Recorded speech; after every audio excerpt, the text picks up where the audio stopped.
तो आज का एक और नया वीडियो हम अपडेट करने जा रहे हैं। आज है 5 सितंबर 2024, 5 सितंबर 2024 और अभी इवनिंग के लगभग 6 बज रहे हैं। तो हम एक वीडियो यहाँ पे बनाने जा रहे हैं इन्फॉर्मेशन के लिए। आज का वीडियो हमारा है जो कॉइन कलेक्टर्स हमारे ऑफिस पे आते हैं, जिनका जो भी कलेक्शन होता है, चाहे नोट्स में हो या कॉइन्स में हो, वो सेल करने के पर्पज़ पे या चेक करवाने के पर्पज़ से आते हैं। तो हम लोग उनके सिक्के शॉर्टिंग करते हैं। उसके बाद जो कॉइन्स हम बाय करते हैं वो तो होता ही है, लेकिन हमारा मेन इम्पॉर्टेंट मकसद ये होता है ये वीडियो बनाने का कि इनका एक्सपीरियंस आप लोगों के साथ शेयर किया जाए, ताकि आप लोगों को भी पता चले कि कॉइन कलेक्शन का जो वर्क है उसमें प्रैक्टिकली किस तरीके से लोग काम कर रहे हैं। ठीक है, तो ये इसी तरीके का वीडियो। और जो मेरा एक वीडियो आया था जिसमें वो लेडीज़ आई थी माटुंगा से हमारे ऑफिस पे, उस वीडियो में एडिटिंग में कुछ आवाज़ का मसला हो गया था, यानी कि सॉफ्टवेयर में कुछ प्रॉब्लम होने की वजह से एडिटिंग वॉइस क्लियर नहीं थी। तो मैंने कहा था कि आने वाली किसी इंटरव्यू टाइप की वीडियो में ही वो वीडियो मैं फिर से अटैच कर दूंगा। तो हो सकता है इस वीडियो के इस पार्ट के बाद नेक्स्ट पार्ट में वो वीडियो का क्लियर वॉइस वाला वीडियो भी मैं अटैच कर दूंगा। ठीक है, तो जिसको देखना होगा तो वो फिर से उसमें जाके देख सकते हैं। तो चलिए आगे बढ़ते हैं। आज हमारे ऑफिस पे आए थे मालेगांव से। ये महाराष्ट्र में ही होता है, नासिक के आगे है। नासिक से कितना किलोमीटर है? 100 किलोमीटर से। तो यहाँ से मेरे हिसाब से 220 किलोमीटर्स का रेंज होगा भिवंडी से। तो ये आए हैं और इन्होंने अपॉइंटमेंट लेके आए हैं, और मेरे ख्याल से ये बता रहे थे कि काफ़ी टाइम से इनका हॉबी रहा है ये, और इसके अलावा ये फ़र्स्ट टाइम है जो सेल करने के पर्पज़ से यहाँ पे आए हैं। किसी और के पास आज तक इन्होंने सेल के लिए नहीं गए हैं। तो जानते हैं इनसे, इनके बारे में। सबसे पहले आमिर अली जी, अली असगर जी, मैं बार बार नाम भूल जा रहा हूँ आपका। वेलकम टू ऑर्बिट जी। ठीक है भाई, मैं पकड़ता हूँ आप। जी सर। तो ये हमारे अली भाई हैं जो आए हुए हैं। इनका काफ़ी कुछ कलेक्शन है जो इन्होंने जमा किया है। अब जानेंगे इनसे, समझेंगे कि ये कलेक्शन कैसे इन्होंने कलेक्ट किया। सबसे पहले अली भाई, सबसे पहले अपने बारे में थोड़ा बहुत बताइए। आप क्या करते हैं, क्या प्रोफेशन है आपका? एक्चुअली मैं मालेगांव से हूँ और मैं एक टेलीकॉम डिस्ट्रीब्यूटर हूँ। साथ ही साथ बचपन से मुझे शौक़ था कॉइन्स जमा करने का। तो ये सब कॉइन्स मैंने आज फैज़ान सर के पास लेकर आया हूँ सेल के पर्पज़ से और इसके बारे में और जानने के पर्पज़ से। तो ये फर्स्ट टाइम है आपका कि आप कहीं पे सेलिंग के लिए गए हैं? जी, ये फ़र्स्ट टाइम है। अच्छा। अभी तक मैं कभी किसी डीलर्स के पास ना कोई एग्जीबिशन में भी मैं अभी तक नहीं गया। और जो नॉलेज आपको जो भी मिली है, बेसिक नॉलेज, ये आपने यूट्यूब वगैरह से ही ली है? जी सर, मैं कंटिन्यू यूट्यूब चैनल्स पे आपका वीडियोस देखता था और डिफरेंट टाइप से जो जैसा आप बताते थे कि एरर कैसा होता है, डाई वैराइटीज़ क्या होती है, तो ये सब देखकर मैंने सब कॉइन्स को अलग किए और आज मैं ये सब लेकर आया हूँ। मतलब हमारा ही वीडियो या पहले और भी, मतलब यूट्यूब से ही एक हिसाब से आपने सीखा है ना? यस सर, मैंने यूट्यूब से ही देखा है, देखकर। और जो एग्जीबिशंस लगते हैं उसमें कभी आप नहीं गए? नहीं सर, मैं कभी नहीं गया। अच्छा, इसका पता तो होगा आपको कि एग्जीबिशन लगते हैं? हाँ सर, पता है। कुछ डेट्स भी देखी थी, ट्राई किया था, बट नहीं जा सका। अभी नेक्स्ट टाइम मैं देखूंगा कि मैं जाने की कोशिश करूँगा। एक्चुअल ये इंडस्ट्री का जो सही नॉलेज है, जो कॉइन्स बिकते हैं, ख़रीदे जाते हैं, जिनकी कुछ वैल्यू होती है, या नोट्स जो बिकती है, ख़रीदी जाती है, जिनकी कुछ वैल्यू होती है, ये सही नॉलेज आपको कब आया? मतलब कितना टाइम हुआ आपको? अभी सर तकरीबन 1 से 1.5 साल में मैंने वीडियोस ही बहुत सारे देखे, तो उससे ही मुझको नॉलेज मिला और मुझे समझ में आया कि ये चीज़ें बिकती भी है। तो फर्स्ट टाइम मैं ये सब नोट्स और कॉइन्स लेकर मैं आपके पास आया सर। मतलब मैं ये पूछना चाह रहा हूँ, क्योंकि हॉबी आपकी तो बहुत पुरानी है, आपने बताया कि लगभग बचपन से आप कर रहे हैं, तो कितने साल की एज से आपको ये कलेक्शन की आदत है? कलेक्शन की जो आदत है सर, मैं 10 इयर्स का था जब से ही मेरी दादी माँ के पास से या कहीं पे भी मुझको कॉइन्स पर कुछ अगर बना दिखता था तो मैं वो लेकर अपने पास जमा करता था। डिफरेंट टाइप्स के कॉइन मुझे अच्छा लगता था उसे जमा करना। जी। तो तकरीबन 25 साल हो गए। 25 साल से आप, मतलब ये सब नोट्स भी पुरानी है, मतलब पहले की जमा की हुई है? जी सर, ये सब नोट्स भी पुरानी है। मतलब कितने साल से आप ये कलेक्ट कर रहे हैं? ये मेरे पास ये जो नोट्स है तकरीबन 22 से 25 साल हो गए इन सब नोटों को। जी। तो ये उस एज में आपने इसको संभाला हुआ है, उस एज से? जी सर, जब इन एज में आप इसको इस हिसाब से संभाल रहे हैं? जी सर, जब से ही हमने इसे संभाल कर रखा। लेकिन ये एल्बम में लगाने का आपको आइडिया कैसे मिला? कैसे समझ में आया कि इस टाइप से एल्बम में लगाते हैं? एक्चुअली सर पहले हमने इसे एक बार लेमिनेशन करने का सोचा था, लेकिन फिर जब हमने लेमिनेशन में से इसे वापस निकाला तो पूरी तरह से जो नोट थी फट गई थी। तो उसके बाद से हमने उसे कभी लेमिनेशन नहीं किया। फिर हमें ऐसा फाइल का था, मतलब इन जनरली आपने सोचा कि इस टाइप की फाइल में रखते हैं। जी, मैंने सोचा कि इस टाइप की फाइल में रखते हैं ताकि वो सेफ रहे। अब आपको तो पता होगा कि इनके स्टोरिंग करने के एसेसरीज़ भी आती हैं, एल्बम्स वगैरह, ठीक है। तो मैं आपको एज अ सजेशन ये कहूँगा कि जब भी मौका मिले इनको आप उस टाइप के एसेसरीज़ और स्लीव में डाल के रखें ताकि ये ख़राब ना हो। वैसे तो ये अच्छी ही रही है, ख़राब तो हुई नहीं है। तो बहरहाल मतलब आपने स्टार्ट किया जब आप एक टीन एज में थे, फिर उसके बाद आपको आज 1.5-2 साल पहले कुछ चीज़ें समझ में आई कि ये बिकता है जी। तो उसके बाद क्या चेंजेस आए? फिर आप जब समझ में आया आपको तो आपने अपना कलेक्शन चेक किया होगा। जी सर, उसके बाद मैंने कलेक्शन चेक किया, उसमें मुझे समझ में आया कि कुछ गोस्ट टेरर रहता है तो वो कॉइन मैंने अलग किए। कुछ कॉइन्स जो हमारे अलग अलग मिंट वाइज होते हैं, तो उसे कुछ जो कम बने होते हैं तो वो ज़्यादा रेट के होते हैं। तो ये सब इस तरीके से मैंने उसको डिवाइड किया डिफरेंट बॉक्सेस में। तो जो भी था उसको शॉर्टिंग करके आपने अलग कर लिया। जी सर। ठीक है। लेकिन अभी तक जो भी कॉइन्स कलेक्शन आपने किया ये ख़रीदा किसी से या फिर आप ऐसे ही जमा करते रहे? क्या कैसे मतलब इतना सारा जमा कर लिया आपने? एक्चुअली सर हमारे गांव में भी कहीं कुछ पुरानी शॉप्स हैं, तो वहाँ से मैंने कुछ लिया। कुछ साइड में जो पहले जब मैं छोटा था तो वहाँ पर भंगार की शॉप्स होती है, वहाँ पर आते थे, तो वहाँ से मैंने कुछ चीज़ें कलेक्ट की। और जो अभी के कॉइन है वो जब रेगुलर चलन से मैंने कलेक्ट किए हुए हैं। ओके। तो उस हिसाब से आपको ये सारा चीज़ मिलती गई और आप कलेक्ट करते गए हैं। तो अब आज जो आप आए इधर पे और कुछ चीज़ें हमने ख़रीदी, कुछ आपको बताया कि आगे के लिए काम आ सकती है, ठीक है। नोट्स में भी जो होता है मैंने गाइड करने की कोशिश की आपको। तो ये जो भी छोटी मोटी चीज़ें हमने की, छोटा सा हमने एक अमाउंट का कुछ ख़रीदा है आपसे जो भी कलेक्शन में था। तो फ़िलहाल सर्विस कैसी लग रही है आपको यहाँ की? मतलब ओरिजिनल फीडबैक दीजिए आपका। सर अभी तो मैं यहाँ पर फर्स्ट टाइम ही आया, लेकिन आपने जो मुझे गाइड किया सर, इससे पहले किसी ने मुझे इस तरीके से गाइड नहीं किया, तो मुझे अच्छा लगा कि ये नोट्स जो आपने अच्छी नोट्स है वो अलग करके दी मुझको कि इन फ्यूचर उसका एक रेट आपको वैल्यू मिल सकता है। उसी तरीके से कुछ जो कॉइन्स थे हमारे ब्रिटिश गवर्नमेंट के, वो उसमें जो आपने मुझे रेयर कॉइन्स और स्केयर कॉइन्स निकाल कर दिए, वो मैं अभी अपने पास ही रखूँगा। उसे तो मैं अभी फ़िलहाल सेल नहीं करूँगा, लेकिन इन फ्यूचर जब उसके रेट्स और अच्छे होते हैं तो आपने जैसे बताया कि उसे रख कर आप होल्ड करके बाद में सेल कीजिए, तो मैं वही चीज़ पे आपकी बात पर वो पूरा करके उसको आगे मैं करने की कोशिश करूँगा। मतलब जो गाइडलाइन मेरे तरफ से आपको मिली, मुझे फैज़ल सर आपने जो भी मुझे बातें बताई, जो गाइडलाइन दी, उसके हिसाब से ही मैं काम करूंगा, क्योंकि इतने अच्छे तरीके से मैं ना यूट्यूब से समझ पा रहा था। अभी फेस टू फेस जब मैं यहाँ पे आया और मैंने ये चीज़ें आपने मुझे बताई कि इतने टाइप्स के कॉइन्स होते हैं और उसमें पुराने जो ब्रिटिश के उसमें इस तरीके से आप मिनट जान सकते हो, तो ये सब बात तो मैंने कभी सोची भी नहीं थी। लेकिन यहाँ पर आने के बाद वो चीज़ मुझे समझी और मैं आगे भी उसकी थोड़ी और स्टडी करके और अच्छे कलेक्शन करने की कोशिश करूँगा। तो अच्छा, आप आए थे आप यहाँ पे, तो मतलब हुआ कैसे? आपको व्हाट्सएप पे मैंने रिप्लाई किया या फिर आपने कॉल किया? सर आपने मुझे व्हाट्सएप पे रिप्लाई किया था। मैंने आपको आपका लिंक पे जो नंबर था उस पर मैंने आपको रिप्लाई किया, तो आपको कुछ मैंने फ़ोटोज़ डाले थे। फिर उसके बाद आपने मुझे रिप्लाई किया कि आप ये डेट को आ सकते हैं, आप पहले अपॉइंटमेंट लीजिएगा। फिर मैंने अपॉइंटमेंट लेके यहाँ पर पहुँचा सर। एक्चुअली ये पूछने का मकसद ये है ना, बहुत सारे लोग बोलते हैं कि हमें रिप्लाई नहीं मिलता है। तो देखिए कैसा है, वो जो पब्लिक नंबर है ना उसमें बहुत सारे मैसेज आते रहते हैं। तो जिसका अभी जैसे आपका मैंने चेक किया हिस्ट्री, तो आपकी मेरी बात ज़्यादा पुरानी नहीं हो रही है। हफ्ता 10 दिन 15 दिन पहले ही व्हाट्सअप किया था आपने और आपको अपॉइंटमेंट मिल गया 15-20 दिन पहले, तो आप आज आ गए। तो इत्तेफाक ऐसा होता है, कभी कभी किसी नए लोग को जल्दी अपॉइंटमेंट मिल जाता है, लेकिन कुछ पहले से भी लोग होते हैं वो क्या करते हैं, एक बार मैसेज कर देते हैं, उसके बाद कम से कम मैं समझता हूँ वो महीने 2 महीने के बाद फिर ट्राई करते हैं, तो वो मैसेजेस पेंडिंग रह जाते हैं। मैं पूछना ये चाह रहा हूँ, रिप्लाई मिला ना आपको? मतलब सर मुझे दूसरे दिन ही रिप्लाई मिल गया। उसके बाद यहाँ आने के लिए आपने मुझे 3 दिन के बाद फिर से बताया कि ये डेट को आप आ सकते हो। फिर मैंने उससे 1 दिन पहले आपको कॉल करके कंफर्म किया कि मैं आ सकता हूँ। तो फिर सर ने मुझे बताया कि हाँ कल मैं फ्री हूँ, आप आओ अपॉइंटमेंट लेकर।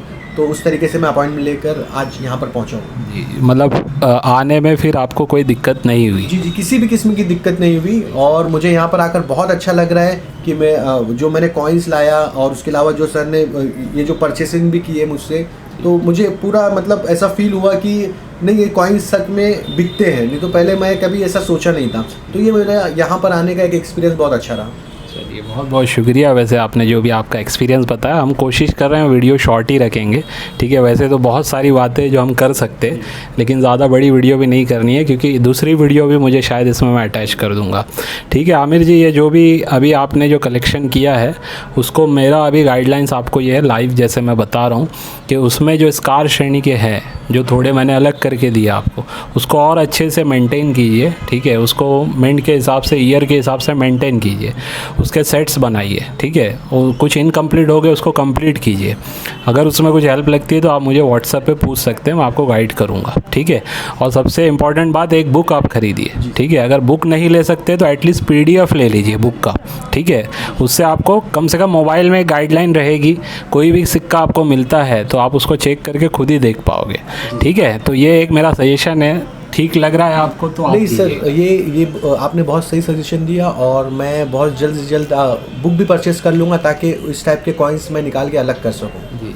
Thank you sir. तो ये कैसा है ना कि नॉलेज की फील्ड है, देखिए इसमें अगर आपको नॉलेज है तो हो सकता है कोई ऐसा सिक्का आपको मिल जाए जो आप सोच रहे होंगे कि ये तो शायद कोई काम का नहीं है या कॉमन है, लेकिन उसमें कुछ वैरायटी हो सकती है, OMS निकल सकता है, कोई म्यूल वैरायटी निकल सकता है। तो ये सब नॉलेज कब होगी, या तो आपके पास बुक होगी या फिर आपने उस लेवल की रिसर्च करके आपने रखा होगा। तो क्योंकि आप एजुकेटेड पर्सन हैं, इसलिए मैं बता रहा हूँ कि आप इसमें आगे जा सकते हैं।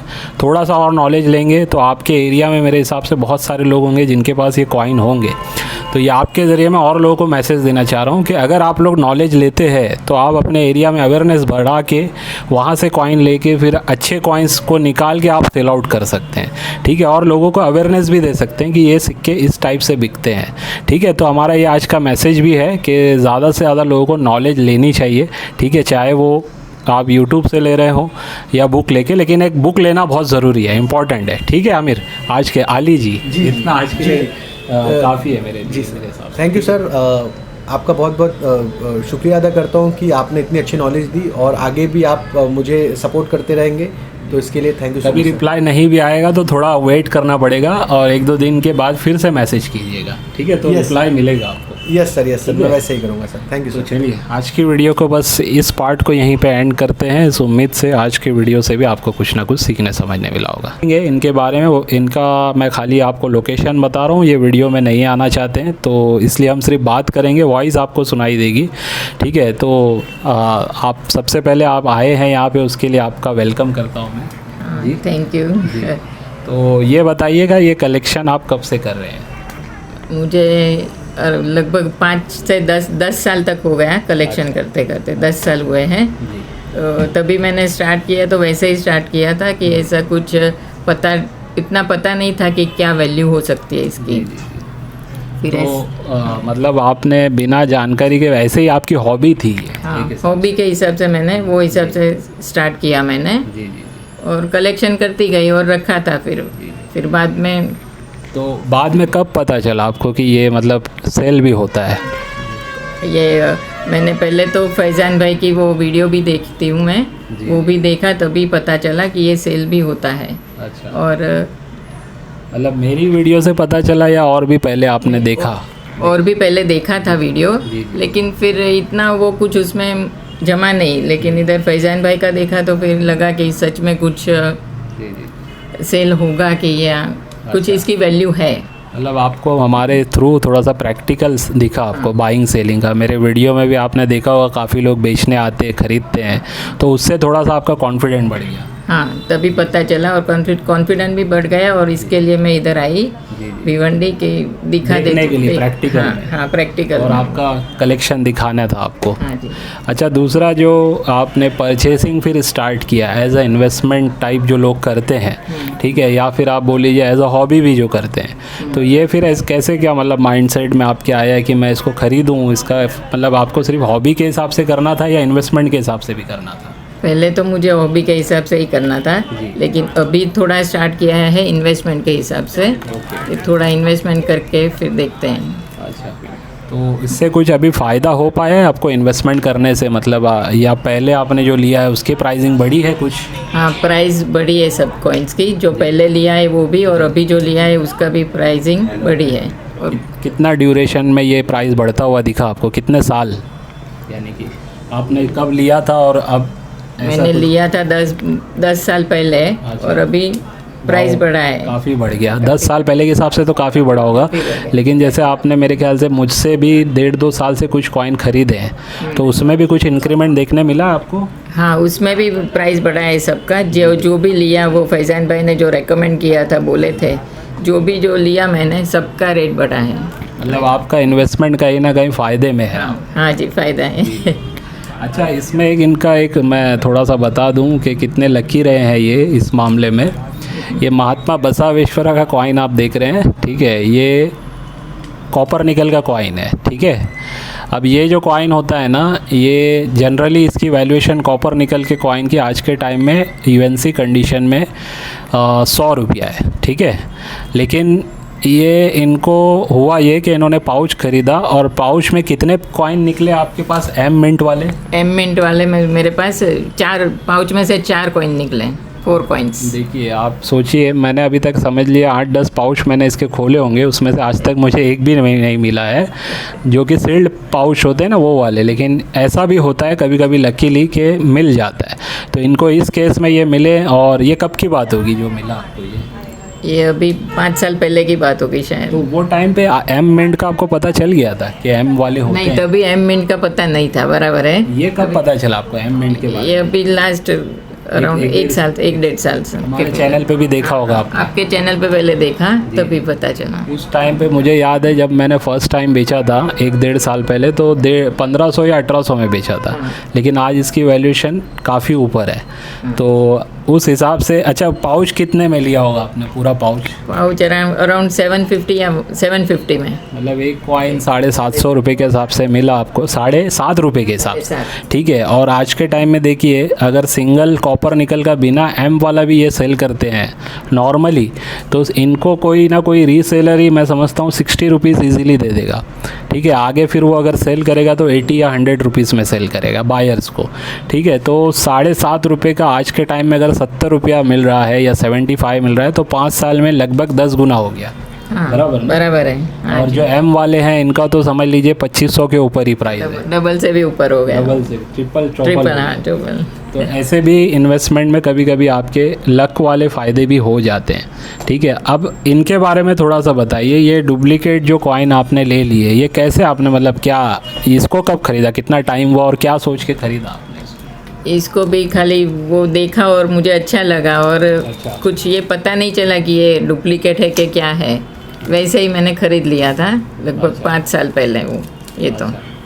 और क्या प्राइस में ख़रीदा, कुछ बता सकते हैं? अराउंड 1500 में ख़रीदा। एक कॉइन। अच्छा, मतलब ये अच्छा लगा बस इसीलिए आपने ख़रीद लिया? हाँ, फिर लगा ये डुप्लीकेट होगा कि नहीं, वो कुछ पता नहीं चला। फिर बाद में थोड़ा टाइम पहले मुझे पता चला ये डुप्लीकेट लग रहा है।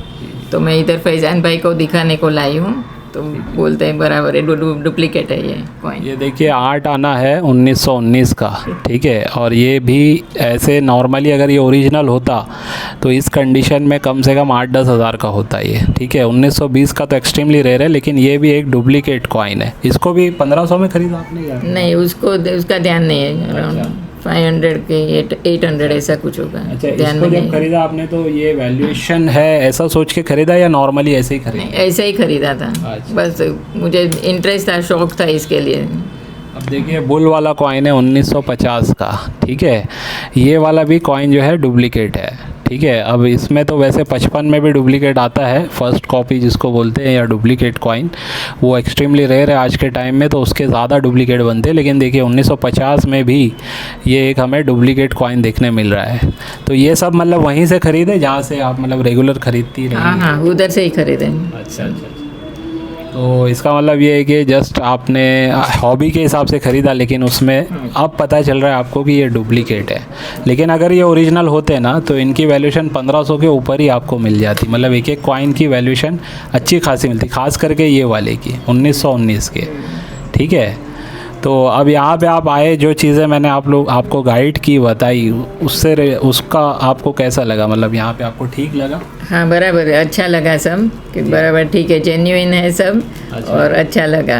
मतलब जो भी मैं गाइड कर रहा हूँ अभी फ़िलहाल, जितना भी मैंने आपको थोड़ा बहुत बताया है, उसमें आपको समझ में आया कुछ? हाँ, समझ में आया सब कि ये डुप्लीकेट क्या होता है, कैसे वो देखना है, वो सब समझ में आया थोड़ा बहुत। और कुछ म्यूल वगैरह के बारे में भी आपको मैंने बताया, आपको म्यूल कॉइन्स उसका भी समझा होगा। हाँ, म्यूल का भी समझा, कैसे देखते हैं वो म्यूल है कि क्या है, वो समझ में आया।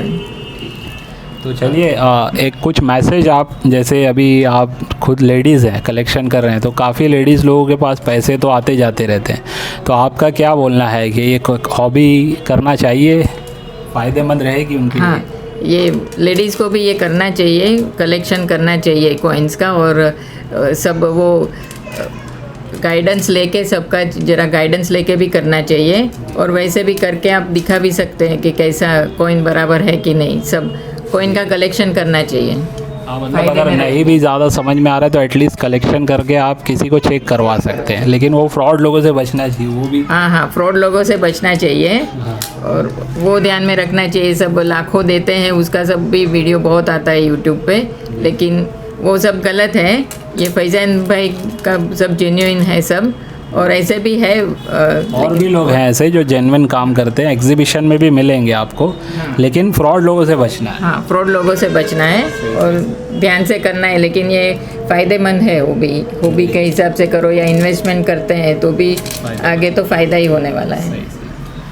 ठीक है, आज को देखिए ये हमारा एक इन्फॉर्मेटिव वीडियो था जिसमें हमने कोशिश की जानने की, एक कॉइन कलेक्टर जो लेडी हैं उनसे समझने की, जो मुंबई से आई हैं और हमारी मेंबर भी है। मेंबरशिप लिए हुए कितना टाइम हुआ होगा आपको?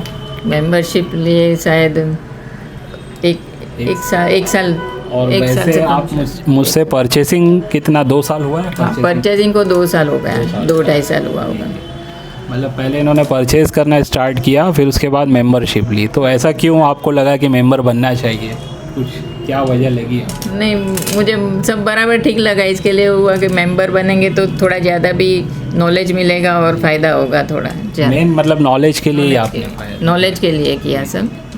तो देखिए मेंबरशिप में क्या है ना, हमारी कोशिश होती है कि हम जो बुक देते हैं उससे भी लोगों को काफ़ी नॉलेज मिल जाती है, और फिर अगर मेंबर्स के पास अगर कुछ एक्स्ट्रा कलेक्शन होता है या उन्हें सेल करना होता है तो हम प्रायोरिटी देते हैं उनको पहले कि उनके सिक्के सेल हो जाएं, या फिर उनको ख़रीदना भी होता है तो उनको भी हम प्रायोरिटी देते हैं। ठीक है, तो जो चीज़ें मैं आपको भेजता हूँ, हमारे कॉइन जब आप कलेक्ट करती हैं, मंगवाती है, तो वो सिक्के सही प्रॉपर मिल जाते हैं आपको? हाँ, एकदम बराबर प्रॉपर सब मिल जाता है, बराबर सब जो दिखाए हैं वीडियो में वही मिलते हैं और बराबर जेन्युइन है सब। एक्चुअली हुआ ये आज पहली बार ऐसा हुआ है, वीडियो में बताने जा रहा हूँ। एक पार्सल मैंने हैदराबाद भेजा था, तो ज़्यादा महंगा अमाउंट नहीं था, 2 ही सिक्के थे उसमें, 1100 रुपीज़ के। लेकिन हुआ ये कि बाय पोस्ट ही गया था वो पार्सल, और किसी ने उसको टेम्पर कर लिया और कॉइन्स निकाल लिए। ठीक है, तो ये भी होता है, अब उसमें कोई क्लेम नहीं कर सकते हम।